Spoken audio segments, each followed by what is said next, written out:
Progres pembangunan infrastruktur IKN capai 29%. Kaltara jadi tuan rumah rakor kepegawaian se-Kalimantan.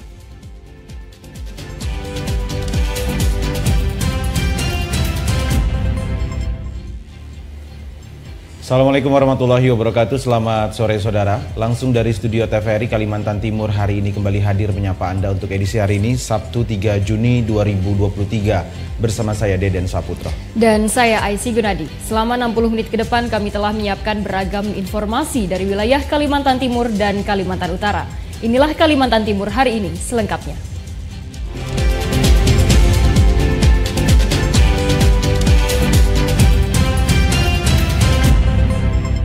Kita awali informasi yang pertama. Saudara, pihak Kementerian PUPR menargetkan beberapa bangunan infrastruktur Ibu Kota Nusantara atau IKN akan selesai pada Juli 2024 mendatang. Hal ini dilakukan agar pada bulan Agustus 2024 mendatang, upacara peringatan Hari Ulang Tahun ke-79 Republik Indonesia dapat dilaksanakan di IKN Nusantara.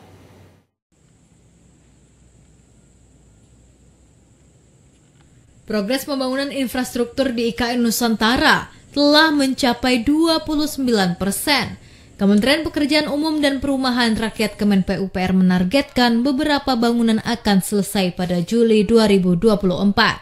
Pihak Kemen PUPR optimis upacara peringatan Hari Ulang Tahun ke-79 Republik Indonesia dapat dilaksanakan di kawasan inti pusat pemerintahan IKN Nusantara di Penajam Pasir Utara pada Agustus 2024 mendatang.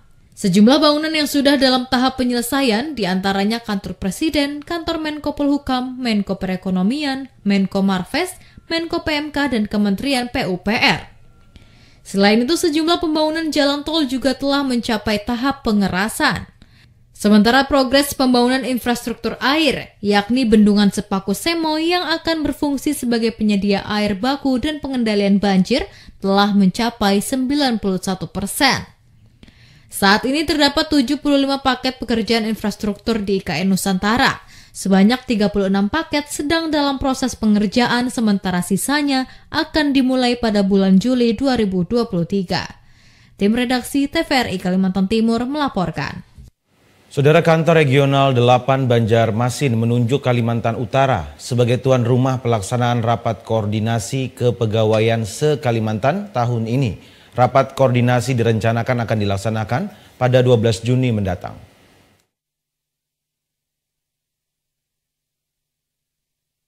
Kalimantan Utara ditunjuk sebagai tuan rumah oleh Kantor Regional Kanrek 8 Banjarmasin dalam pelaksanaan rapat koordinasi Rakor Kepegawaian se-Kalimantan tahun 2023. Sekretaris Provinsi Kaltara Suryansyah mengatakan Kaltara siap menjadi tempat penyelenggaraan kegiatan tingkat regional Kalimantan. Sejauh ini pihaknya belum mendapatkan informasi secara pasti terkait isu yang akan dibahas pada Rakor karena yang bertindak sebagai penyelenggara yakni Badan Kepegawaian Negara melalui Kanrek 8 Banjarmasin. Sedangkan terkait teknis pelaksanaan kegiatan, pihaknya masih berkomunikasi dengan Badan Kepegawaian Negara melalui Kanrek 8 Banjarmasin. Dari seluruh Kalimantan itu nanti akan dilaksanakan di Kaltara dan kita siap untuk menjadi tempat penyelenggaraan. Kapan? Tanggal 12 Juni. 12 Juni Pak ya? Pemprov Kaltara terus mendorong seluruh aparatur sipil negara agar terus berinovasi untuk percepatan pembangunan di bumi Benuanta. Muhammad Aras dari Bulungan melaporkan.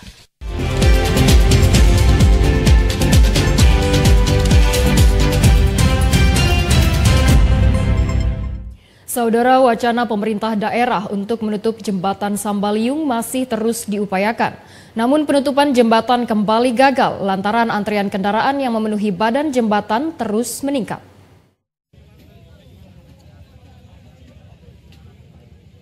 Beginilah kondisi terkini jembatan Sambaliung yang direncanakan akan dibongkar dan direnovasi pemerintah provinsi. Pembongkaran terpaksa kembali dihentikan pihak kontraktor lantaran banyaknya antrian kendaraan roda 2 yang mencoba memaksa melintas di jembatan. Pihak kontraktor yang dibantu petugas dari Polres Berau, Kodim 0902 Berau, Satpol PP, dan Dishub Berau terpaksa menghentikan upaya penutupan setelah warga berhasil menerobos 2 unit alat berat yang sengaja diparkir melintang di atas jembatan. Sejumlah warga yang telah mengantri sejak pukul 10 pagi untuk menyeberang mengatakan, antrian penyeberangan menggunakan perahu membutuhkan waktu yang cukup lama, sehingga warga terpaksa kembali antri untuk mencoba melintasi jembatan. Pak, kasihan anak-anak. Bu, dengan adanya kebijakan pemerintah seperti ini, Bu, harapannya Ibu sebagai warga Kabupaten Berau seperti apa, Bu? Sebenarnya kami jembatan itu nggak apa-apa, Pak, cuman penyeberangan. Ya, Pak, di bawah 2 jam saya antri, belum saya dapat penyeberangan itu, Pak. Dari jam 10 dia pulang sekolah. Tadi menunggu di sini dari jam berapa? Ini baru aja, di bawah dari jam 10, Pak. Dari jam 10. Kalau hanya satu titik penyeberangan motor saja, dengan 2 pengangkutan kapal motor ini tidak memungkinkan. Termasuk yang di Munjan, itu 1 titik penyeberangan mobil. Harus ditambah. Harus tambah, Pak, ya? Harus ditambah. Minimal motor 3 titik penyeberangan. Pihak kontraktor direncanakan akan kembali menutup total jembatan pada pukul 2.00 malam untuk mengantisipasi kerumunan warga yang menyeberang. Lalu Ridwan Syah dari Berau melaporkan. Ya, saudara, sementara itu polemik penutupan jembatan Sambaliung, Kabupaten Berau masih terus terjadi. Bahkan warga setempat menolak penutupan jembatan karena belum ada solusi terkait alternatif penyeberangan. Ya, sementara itu untuk mengetahui informasi terkini terkait polemik penutupan jembatan Sambaliung, kita telah terhubung dengan reporter TVRI Kalimantan Timur di Berau. Selamat sore, lalu Ridwan Syah, bagaimana perkembangan situasi di lokasi saat ini? Oke, terima kasih. Bisa langsung saya laporkan bahwa perkembangan saat ini di jembatan Sambaliung batal kembali dilakukan oleh pemerintah kabupaten, mengingat warga meminta menuntut agar ada 2 alternatif yang harus dilakukan untuk dilakukan penyeberangan. Penyeberangan yang sendiri yang dilakukan sekarang atau yang diberikan oleh pemerintah ada 2 tempat, yaitu yang satu di Limunjan dan yang satu ada di dermaga pariwisata. Nah, untuk saat sekarang ini kedua titik tempat penyeberangan itu memang masih kurang, dianggap masih kurang dan dianggap tidak akan bisa menampung lonjakan dari masyarakat yang ingin menyeberang. Bisa saya laporkan juga memang warga saat ini memang ada meminta untuk dilakukan lebih dari 1 titik penyeberangan karena memang arus mudik antara 2 kecamatan yang menghubungkan Kota Tanjung Redep menuju Kecamatan Sambaliung sangat padat sekali. Bisa kita lihat di belakang memang warga masih menggunakan jembatan. Meski ini sudah dilarang atau sudah disarankan oleh pihak kontraktor untuk tidak menyeberang, namun warga tetap nekat untuk melakukan penyeberangan. Mengingat jembatan ini hanya satu-satunya yang dilakukan, hanya satu-satunya yang alternatif yang digunakan oleh warga untuk menyeberang. Mungkin bisa juga saya laporkan, jembatan kita ini memang jembatan yang sudah berusia hampir 30 tahun, sehingga memang membutuhkan wacana yang benar-benar matang yang tadi disampaikan oleh beberapa orang warga. Mungkin seperti itu. Baik, terima kasih lalu Ridwan Syah atas laporannya. Selamat bertugas kembali. Saudara, informasi seputar kegiatan ibadah haji di tahun 2023 kami hadirkan untuk Anda. Selengkapnya dalam segmen Haji 2023 berikut ini. Labbaik Allahumma labbaik, labbaik la syarika laka labbaik, innal hamda wan ni'mata laka wal mulk la syarika lak. Saudara, pemerintah Kabupaten Kutai Timur resmi melepas 172 calon jemaah haji yang akan bergabung pada gelombang 1 kloter 7 embarkasi Balikpapan. Bupati Kutai Timur berharap seluruh jemaah haji dapat mengikuti seluruh proses ibadah dan kembali ke tanah air dengan sehat dan selamat.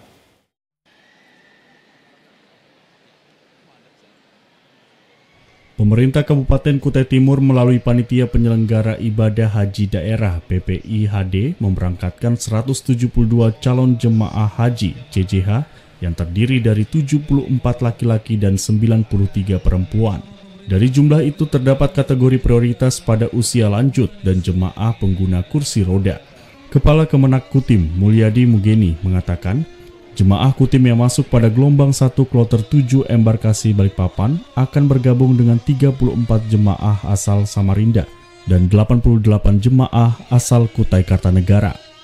Sebanyak 117 jemaah Kutim berasal dari Sangatta Utara, sisanya berasal dari berbagai kecamatan di Kutai Timur, diantaranya Sandaran, Karangan, hingga Muara Bengkal. Sesuai jadwal yang telah ditentukan, jemaah kloter 7 akan terbang dari Bandara Sams Pinggan Balikpapan pada 4 Juni 2023 dan akan kembali ke tanah air pada 15 Juli 2023 mendatang.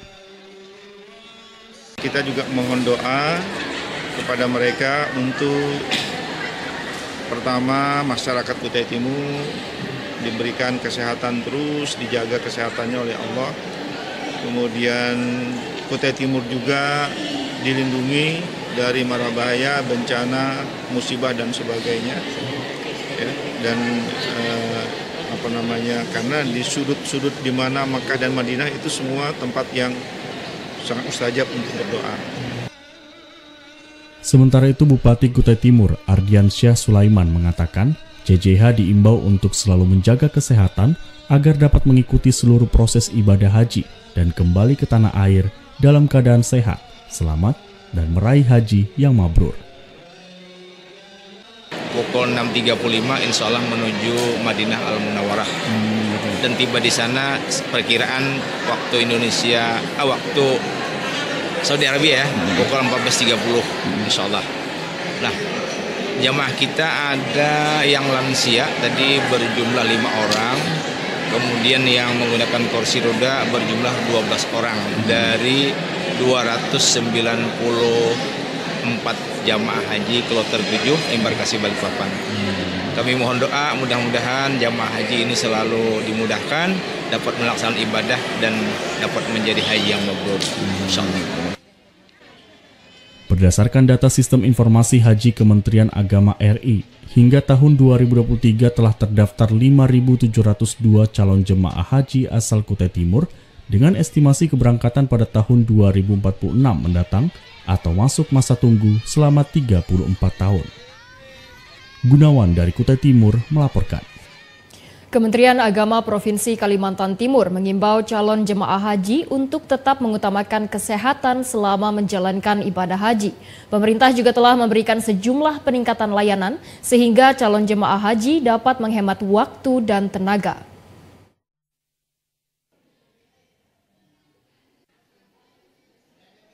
Dilansir dari laman antara Kaltim, kantor wilayah Kementerian Agama Provinsi Kalimantan Timur berpesan kepada para calon jemaah haji untuk tetap memprioritaskan kesehatan dan tidak memaksakan diri untuk melakukan ibadah sunnah saat kondisi tubuh tidak fit. Ketua Tim Umum dan Humas Kanwil Kemenak Kaltim Miftah Farid mengingatkan jemaah haji untuk memperhatikan ibadah wajib yang akan dijalankan sebelum dan sesudah puncak haji. Haji merupakan ibadah yang membutuhkan kekuatan fisik sehingga jemaah diharapkan dalam kondisi yang sehat. Hal ini berlaku untuk jemaah lansia dan para jemaah yang masih muda. Pemerintah memberikan sejumlah peningkatan layanan untuk jemaah haji sebagai bentuk tanggung jawab pemerintah kepada calon jemaah haji lansia. Salah satu layanan yang sudah dinikmati jemaah yakni fast track di Bandara Soekarno-Hatta dan di Bandara Amir Muhammad bin Abdul Aziz Madinah serta Bandara King Abdul Aziz di Jeddah. Calon jemaah haji pun tidak perlu melakukan proses pemeriksaan imigrasi di bandara sehingga dapat menghemat waktu dan tenaga. Pihak Kanwil Kemenak Kaltim berharap agar layanan ini dapat dilakukan di seluruh wilayah. Tim redaksi TVRI Kalimantan Timur melaporkan. لبيك لا شريك لك لبيك إن الحمد والنعمة لك والملك لا شريك لك. Saudara, informasi lainnya masih akan kami hadirkan untuk Anda. Tetaplah bersama kami di Kalimantan Timur hari ini. Selamat bergabung bagi Anda yang baru saja menyaksikan Kalimantan Timur hari ini. Saudara, informasi persiapan pemilu 2024 kami hadirkan untuk Anda. Selengkapnya dalam segmen Menuju Pemilu 2024.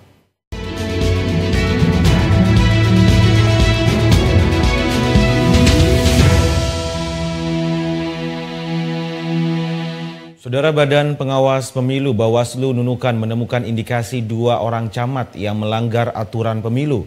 Hal itu lantaran kedua orang camat yang terdaftar sebagai bacalek ini masih berstatus aparatur sipil negara.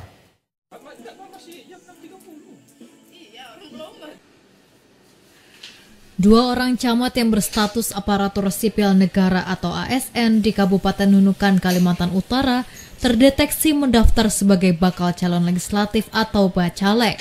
Pihak Badan Pengawas Pemilu Nunukan akan melakukan koordinasi kepada Badan Kepegawaian dan Pengembangan Sumber Daya Manusia Nunukan untuk memastikan status keduanya telah mengundurkan diri.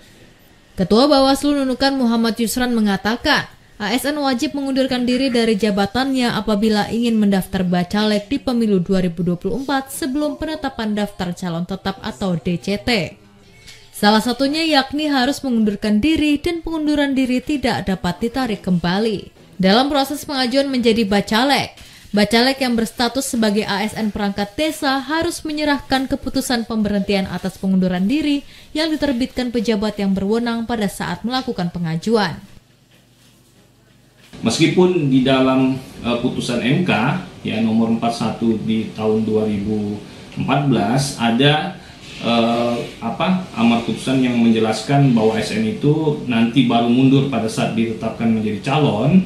Hanya saja memang perlu diketahui ya bahwa syarat untuk menjadi bakal calon itu ataupun calon itu adalah anggota partai politik ya, itu diatur dalam pasal 240 ayat 1 huruf N ya, menjadi anggota partai politik. Nah, pertanyaannya adalah apakah ASN itu bisa menjadi anggota partai politik, ASN aktif? Nah, tentu kita ketahui bersama ASN dilarang ya menjadi anggota partai politik sesuai dengan PP atau peraturan pemerintah ya manajemen PNS pasal 255.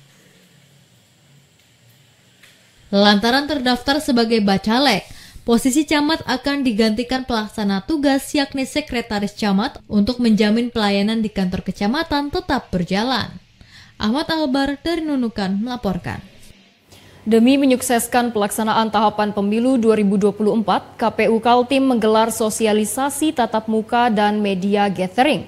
KPU Kaltim berharap hubungan baik dan sinergitas terhadap media semakin baik karena peran media sangat vital dalam hal penyampaian pelaksanaan tahapan. Komisi Pemilihan Umum atau KPU Republik Indonesia telah menetapkan 17 partai politik yang lolos dan menjadi peserta pemilu 2024 mendatang. Di Provinsi Kalimantan Timur, KPU menargetkan partisipasi pemilih minimal sama dengan pemilu tahun 2019. KPU Provinsi Kalimantan Timur menyadari hal ini tidak lepas dari peran media massa dalam pesta demokrasi di Indonesia untuk melakukan kerjasama dalam menyebarluaskan informasi terkait tahapan pemilu. Proses tahapan pemilu harus benar-benar sampai ke masyarakat luas tanpa terkecuali. Untuk itu, KPU Provinsi Kalimantan Timur menggelar sosialisasi tatap muka dan media gathering tentang peran media dalam menyukseskan pemilu 2024 mendatang.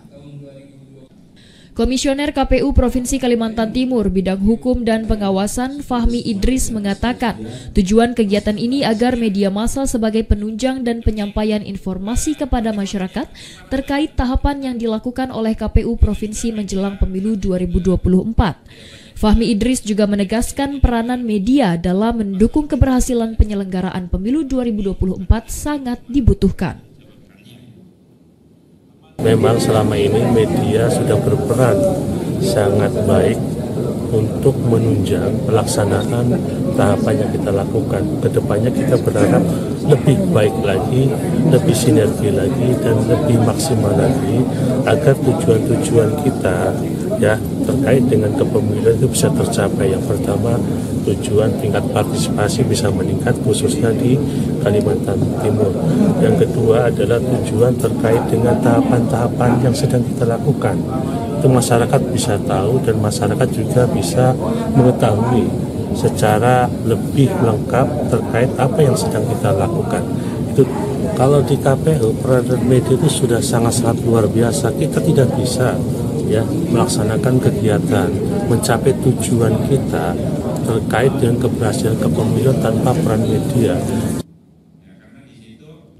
Diharapkan hubungan baik dan sinergitas KPU Kaltim dengan media semakin baik, di mana peran media sangat vital. Selain menyebarluaskan informasi tahapan pemilu, peran media juga membantu dalam memantau proses dan pelanggaran yang terjadi dalam tahapan pemilu. Diki Zulkarnain dari Samarinda melaporkan.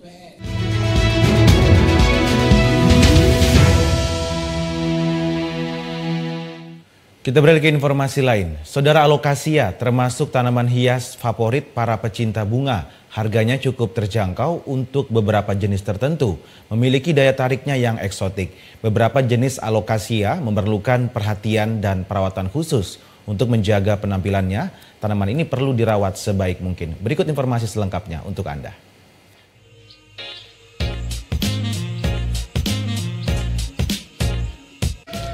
Secara umum, alokasia merupakan tanaman dengan sinar matahari parsial.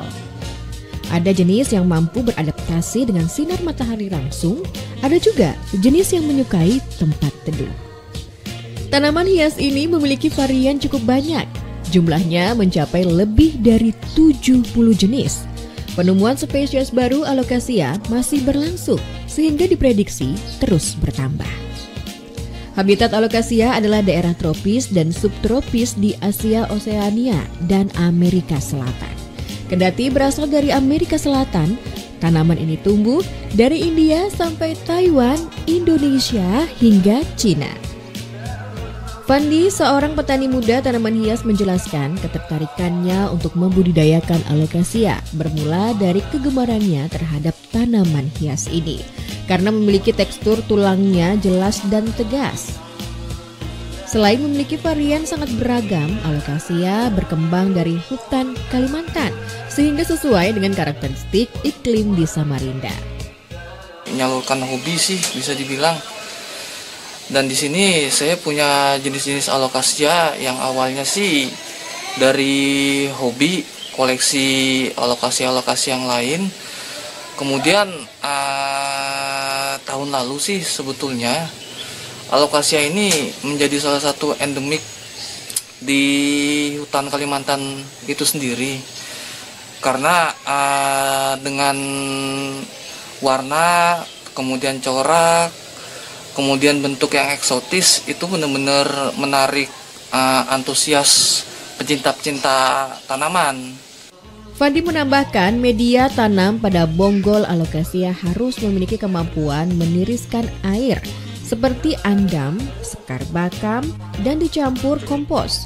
Sebab jika media tanam menimbulkan genangan dalam pot, maka dapat menyebabkan akar tanaman membusuk dan layu. Sterilisasi media tanam dapat diguyur terlebih dahulu dengan air panas dan dapat digunakan setelah dalam kondisi dingin. Menggunakan gelas plastik ukuran tinggi dengan memberikan lubang kecil agar ada ventilasi udara, kemudian ditanam separuh bonggol. Proses penyiraman dapat dilakukan seperlunya saja. Jaga kelembapan dengan menggunakan sprayer untuk menyemprot saat cuaca panas. Bonggol alokasia akan ditumbuhi tunas pada 1 hingga 2 bulan. Jika penanaman bonggol dilakukan secara utuh, maka tunas yang tumbuh akan lebih banyak dan daun rimbun. Sementara bonggol cacahan memiliki tingkat pertumbuhan tunas sangat rendah. Meski tanaman alokasia merupakan tanaman menyukai air, namun proses penyiraman jangan terlalu sering karena saat musim tidak aktif, tanaman hias ini membutuhkan air lebih sedikit daripada sebelumnya. Pemupukan pada alokasia sangat penting agar tetap sehat bugar.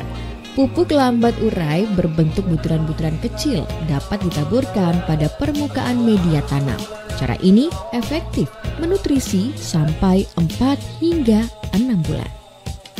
Namun untuk hasil terbaik, tanaman alokasia dengan campuran pupuk daun dan air dengan dosis normal seminggu atau 2 minggu sekali, dan untuk mendapatkan hasil yang maksimal memerlukan ketelatenan dan kesabaran.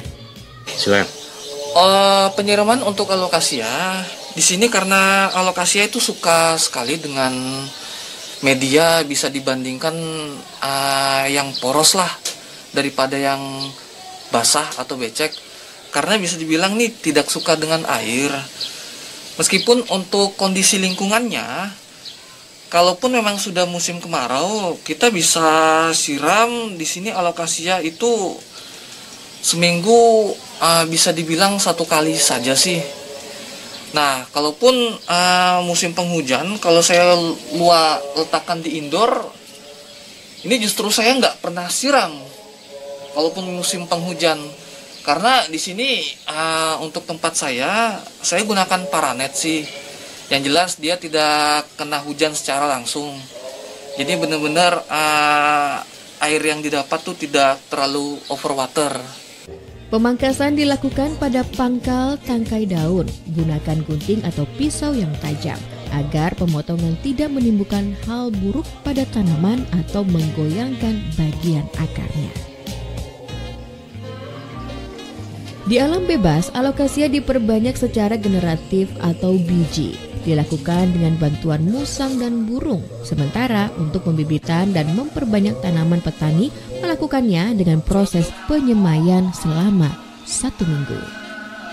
Tim Liputan TVRI Kaltim melaporkan.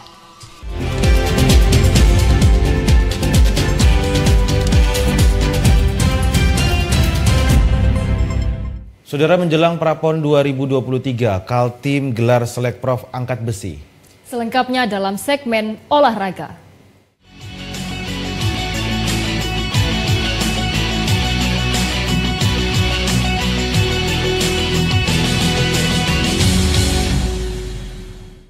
Saudara, seleksi Provinsi Tim Prapon 2023 untuk cabang olahraga angkat besi telah dimulai di Gor Latihan Stadion Kadri Uning, Kota Samarinda. Selekprov ini diikuti sejumlah peserta dari 5 kabupaten dan kota yang telah memiliki prestasi pada ajang Porprov. Komite Olahraga Nasional Indonesia (KONI) Provinsi Kalimantan Timur bersama pengurus Provinsi Perkumpulan Angkat Besi Seluruh Indonesia (PAPSI) Kaltim menggelar Selekprov Tim Prapon untuk cabang olahraga angkat besi. Kegiatan Selekprov digelar di Gor Latihan Stadion Kadri Uning, Samarinda. Ketua Harian Cabur Angkat Besi, Hendra, mengatakan kegiatan ini dilakukan untuk menyeleksi atlet-atlet angkat besi berbakat guna mewakili Kaltim pada Prapon 2023 yang akan berlangsung pada bulan Juli 2023 mendatang di Jawa Barat. Para peserta yang mengikuti Selekprov merupakan atlet yang memiliki prestasi pada Porprov untuk cabur angkat besi. Sejumlah atlet ini berasal dari 5 kabupaten kota di Kalimantan Timur, di antaranya Samarinda, Balikpapan, Kutai Kartanegara, Kutai Timur, dan Kutai Barat. Selekprov ini adalah ajang seleksi Pemprov Kalimantan Timur untuk pembentukan tim inti daripada Prapon. Karena Prapon itu sendiri kita akan melaksanakan di Jawa Barat pada bulan Juli, bulan depan. Artinya kita melakukan seleksi kembali. Jadi mereka-mereka yang juara Porprov kemarin kita seleksi kembali. Selekprov untuk cabur angkat besi akan berlangsung selama 3 hari ke depan. Hendra menargetkan seluruh kelas untuk cabur angkat besi pada Prapon mendatang dapat diikuti seluruhnya yang terdiri dari 20 kelas, yakni 10 laki-laki dan 10 perempuan. Meski hanya memiliki waktu kurang lebih 1 bulan, pihaknya akan memastikan para atlet memiliki persiapan yang matang. Hendra berharap ada dukungan dari pihak KONI Kaltim untuk menyiapkan fasilitas penunjang bagi seluruh atlet yang terpilih. Auzan Gisham dari Samarinda melaporkan.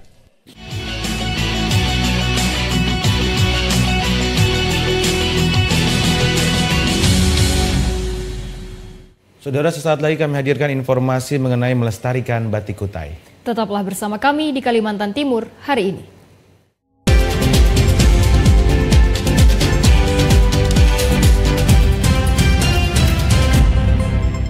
Terima kasih Anda masih bersama kami. Saudara, melestarikan batik Kutai kami hadirkan untuk Anda. Selengkapnya dalam segmen Pernak-Pernik berikut ini.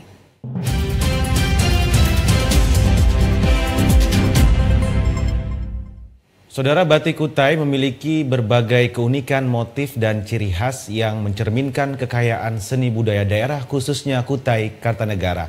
Hal ini menunjukkan Kutai juga memiliki kekayaan seni sosial budaya yang harus dilestarikan dan menjadi kebanggaan masyarakatnya. Berawal dari kecintaan terhadap berbagai jenis kain batik dari sejak dulu, warga asal Kutai Kartanegara bernama Budi Rijali mengaku itu sekitar 2017. Maksudnya memulai mengenalkan ke masyarakat. Nah, kita kenalkan dari 2017. Ya, berjuang juga akhirnya untuk mengenalkan ini motif Kutai. Kita kenalkan dengan macam-macam orang, tapi saya ngangkit motif-motif Kutai ini sesuai dengan tema yang ada di Kutai, kayak floranya, kayak faunanya. Nah, saya banyak ngambil kayak macam-macam kayak buah, semacam kayak jukut kita ambil, apa-apa yang jukut-jukut yang bahari-bahari, yang orang-orang masih belum banyak tahu. Perjalanan dalam mewujudkan batik Kutai tidaklah mudah.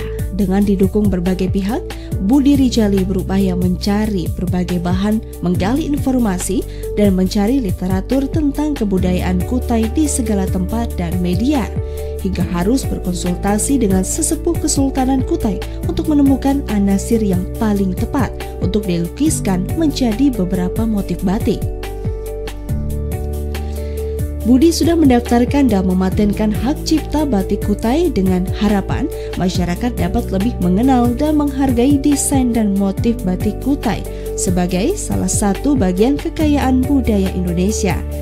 Selain dapat menciptakan peluang kerja dan memberdayakan masyarakat agar bisa lebih berkarya dan mandiri. Ya, harapan kita lah ya, mudah-mudahan ya motif Kutai ini tidak hanya sampai di sini. Paling tidak ada beberapa yang kita angkat, khususnya yang motif Kutai. Karena motif Kutai ini banyak, apalagi yang nama-nama buah tuh banyak, khusus yang nama buah. Semacam kayak motif batik keraton Kutai Malawarman, nah itu saya juga mau saya angkat. Tapi harus kita berdiskusi dulu dengan orang yang di keraton. Apa motifnya yang kira-kira mau diangkat, yang tidak boleh dilanggar. Nah, ini bolehkah yang dipakai, ini bolehkah tidak. Menurut Budi Rijali, animo masyarakat Kutai terhadap batik Kutai ini sangat baik, terlebih mencirikan kekhasan dan kental etniknya. Begitu juga dengan minat masyarakat luar daerah sangat luar biasa. Umumnya konsumen lebih menyukai motif ukir seperti anggrek kala, anggrek hitam, dan flora fauna. Adapun jangkauan pasar penjualan batik Kutai tidak hanya merambah tingkat lokal, namun sudah nasional. Partisipasi semua pihak untuk memperkaya motif batik Kutai sangat diharapkan dengan cara memberi masukan berupa literatur, foto maupun saran guna mengembangkan motif batik Kutai ini. Dukungan pemerintah juga sudah sangat baik, terutama memberikan pelatihan untuk kemajuan mutu, kualitas produksi, membantu untuk hak cipta, mengenalkan produk melalui pameran-pameran. Sebagai upaya pelestarian, pihaknya selalu menyosialisasikan dan mengedukasikan masyarakat, baik dalam maupun luar daerah, agar terus mencintai batik dengan memakainya dan mengenalkan ke generasi muda dengan membuat batik kekinian dan lebih mendunia.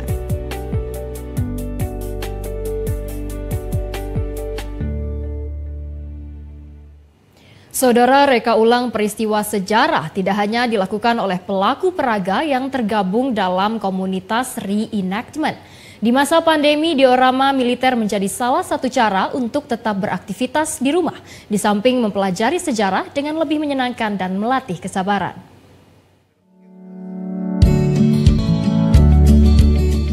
Diorama adalah miniatur 3 dimensi untuk menggambarkan suatu pemandangan atau suatu adegan. Pecinta miniatur biasanya sering membuat diorama untuk memamerkan action figure, kendaraan militer, figur publik, ataupun pesawat terbang.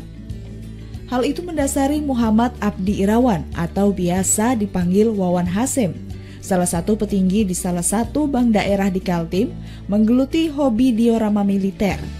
Ia bercerita, di samping mengkoleksi diecast alat berat untuk mengekspresikan jiwa seninya. Bapak 2 orang anak ini kerap terinspirasi dari film Perang Dunia dan modern. Diorama militernya lebih bersifat dinamis dan tidak statis, agar tidak bosan, juga melatih berimajinasi.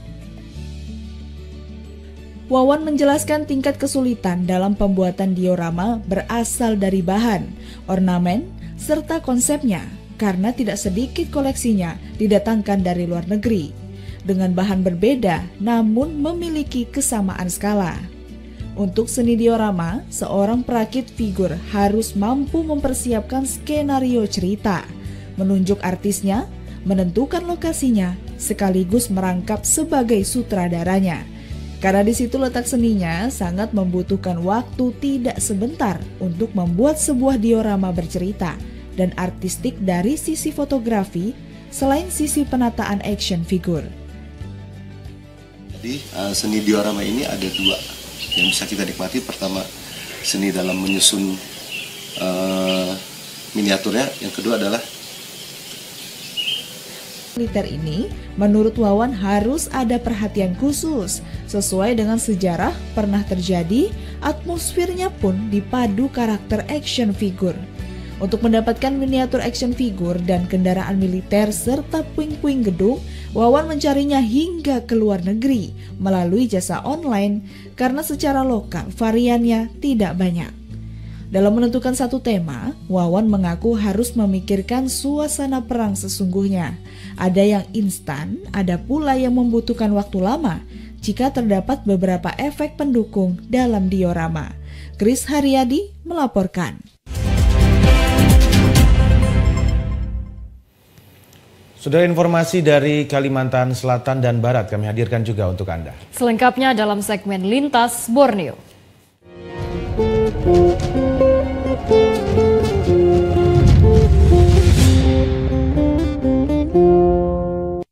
Dari Banjarmasin, Saudara, Wali Kota Banjarmasin Ibnu Sina bersama unsur Forkopimda memusnahkan 310 botol minuman beralkohol hasil sitaan selama bulan Ramadan lalu. Pemusnahan ini menjadi bukti komitmen Pemkot Banjarmasin dalam menegakkan peraturan daerah. Sebanyak 310 botol minuman beralkohol atau minol dimusnahkan secara simbolis oleh Wali Kota Banjarmasin Ibnu Sina bersama unsur Forum Koordinasi Pimpinan Daerah Forkopimda di halaman Balai Kota Banjarmasin. Minuman beralkohol dari beragam merek ini merupakan barang bukti hasil sitaan Satpol PP Kota Banjarmasin dari 9 lokasi berbeda yang kedapatan berjualan pada bulan Ramadan lalu. Pemusnahan ratusan minuman beralkohol ini menjadi bukti komitmen pemerintah Kota Banjarmasin dalam menegakkan peraturan daerah yang berlaku, sekaligus dapat menjadikan peringatan bagi pengusaha, terutama yang tidak memiliki izin edar. Penertiban minuman beralkohol pada saat bulan Ramadan kemarin yang dilakukan oleh Satpol PP Kota Banjarmasin dalam rangka penegakan Perda Nomor 10 Tahun 2017. Ini menjadi warning bagi para pengusaha, apalagi yang tidak berizin. Yang punya izin pun kita akan tertibkan sesuai dengan ketentuan peraturan daerah.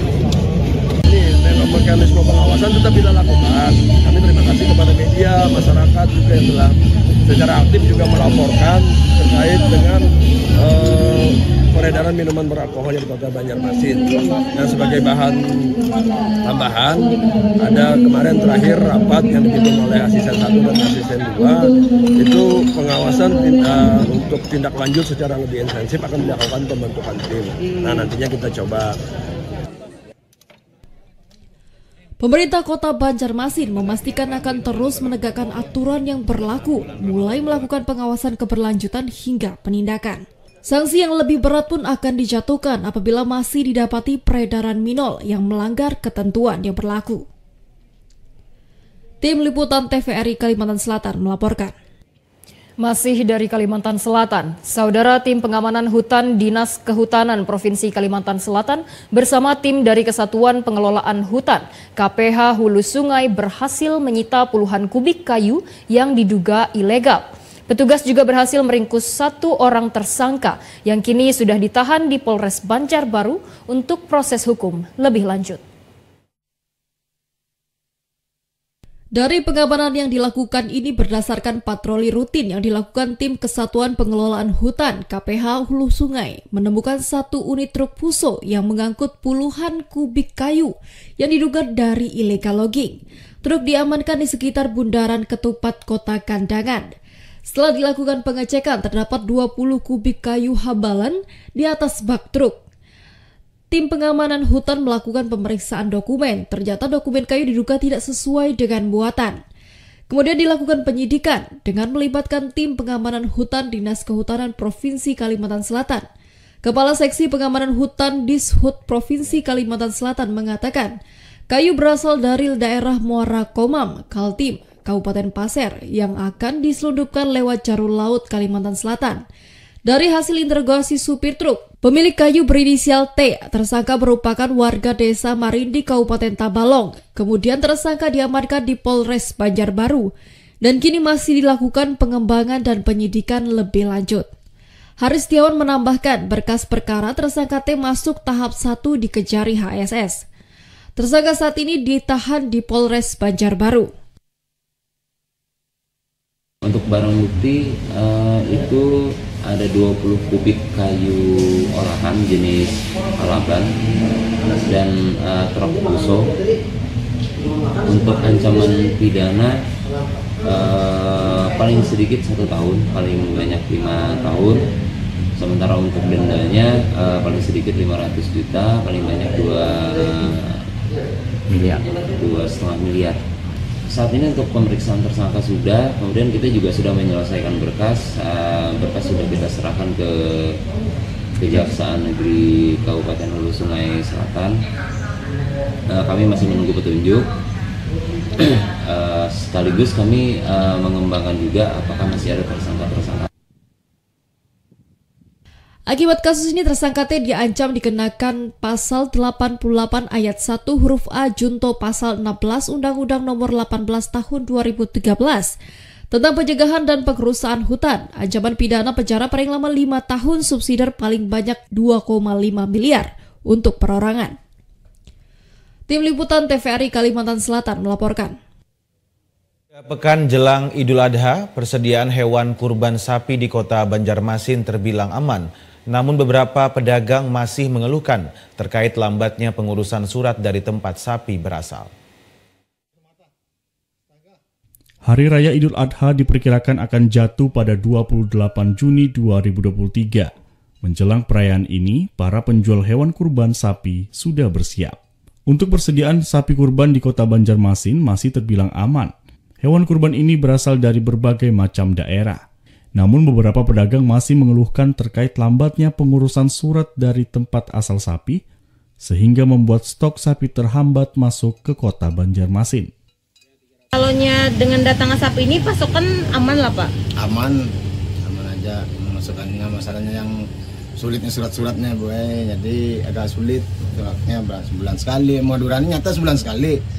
Biasanya berapa Pak? Biasanya sebulan tuh bisa 3 kali, 2 kali lah. Segala lambat-lambatnya kayak itu biasa. Banyak. Dari daerah mana aja? Dari Pelangka, dari macam-macam, dari berapa dari sini juga semua. Banyak semua. Sementara untuk harga sapi saat ini berada di kisaran 55 juta hingga 65 juta rupiah, atau naik sekitar 1 juta rupiah dari tahun sebelumnya yang berkisar antara 54 juta hingga 64 juta rupiah per ekornya. Tim Liputan TVRI Kalimantan Selatan melaporkan. 300 kg bawang merah dan produk sembako disita Satgas Pamtas Yonarmet 16 Tumbak Kaputing di jalur tikus. Jalur tikus di perbatasan Indonesia dengan Malaysia rawan penyelundupan sembako dan narkoba. Satgas Pamtas RI Malaysia Yonarmet 16 Tumbak Kaputing mengamankan 15 karung bawang merah dengan berat 300 kg, puluhan senjata tajam jenis golok, dan berbagai jenis produk pangan asal Malaysia. Dan Satgas Pamtas Yonarmet 16 Tumbak Kaputing, Mayor ARM Andreas Prabowo Putro menegaskan pihaknya akan mengawasi ketat jalur perbatasan terutama jalur tikus yang menghubungkan Kalbar dengan Sarawak. Dia mengakui banyak jalan tikus yang rawan digunakan untuk menyelundupkan produk pangan dan barang berbahaya, yakni narkoba. Bawang merah 15 karung dan produk pangan ditemukan di jalan tikus, ditinggalkannya pemikulnya karena melihat petugas tengah melakukan patroli.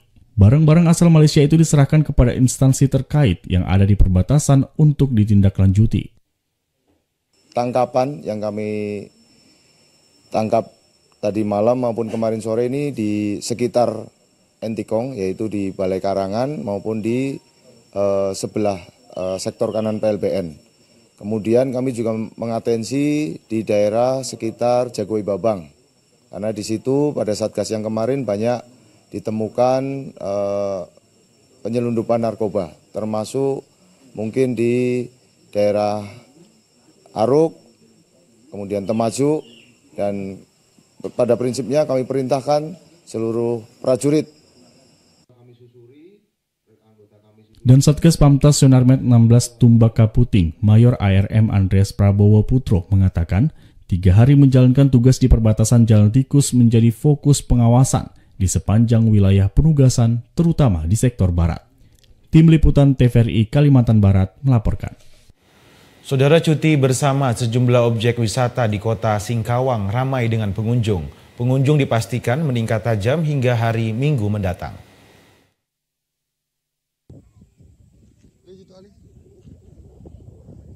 Sejumlah objek wisata di kota Singkawang dan sekitarnya ramai dikunjungi wisatawan dari luar yang datang untuk menikmati libur cuti bersama dengan membawa keluarga dan orang-orang terdekat. Salah satu warga kota Pontianak mengaku momen libur cuti bersama ini dimanfaatkan untuk berwisata ke Singkawang. Bahkan sebagian besar pengunjung akan pulang hingga hari Minggu mendatang.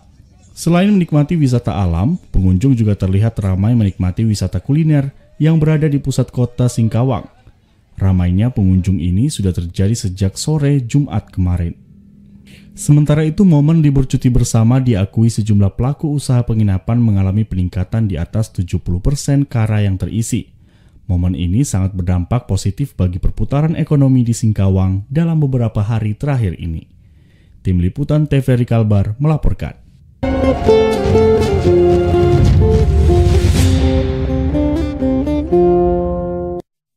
Saudara, sebagai panduan Anda untuk beraktivitas esok hari, kami hadirkan informasi perakiraan cuaca. Informasi ini berlaku untuk wilayah Kalimantan Timur dan Kalimantan Utara. Selengkapnya dalam segmen Info Publik berikut ini.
Saudara, bagi Anda yang baru saja bergabung bersama kami, kembali kami hadirkan rangkuman informasi utama hari ini.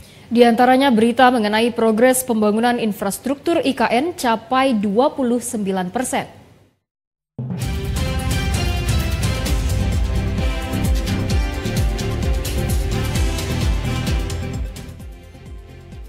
Pihak Kementerian PUPR menargetkan beberapa bangunan infrastruktur IKN akan selesai pada Juli 2024.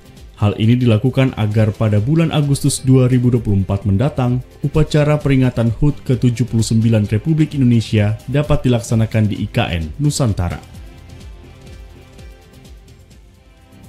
Kantor Regional 8 Banjarmasin menunjuk Kalimantan Utara sebagai tuan rumah pelaksanaan Rapat Koordinasi Kepegawaian se-Kalimantan tahun ini. Rapat koordinasi direncanakan akan dilaksanakan pada 12 Juni 2023 mendatang.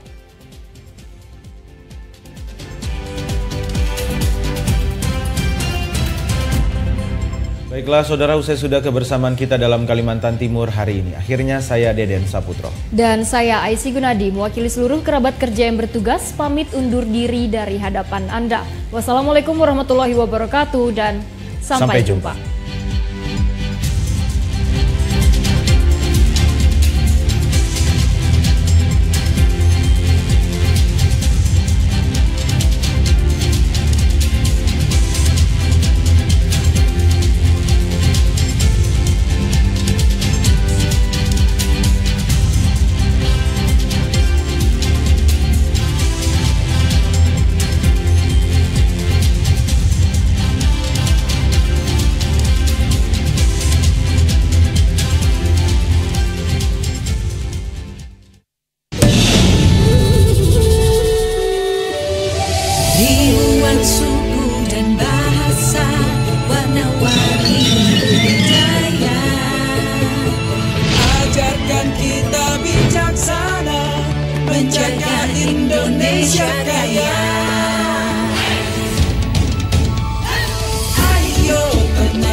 Si Bambang Kajula, si Bambang Kajula.